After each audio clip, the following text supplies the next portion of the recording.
अब डाल देते हैं अपना मसाला। ये इसमें है भांग, धनिया, गुड़, हरी मिर्च, लाल मिर्च, पीली मिर्च,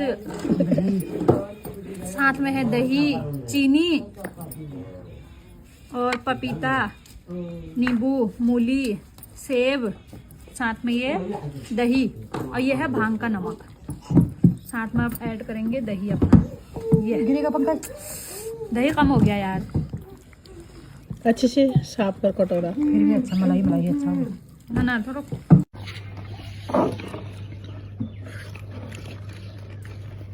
फिर से नींबू।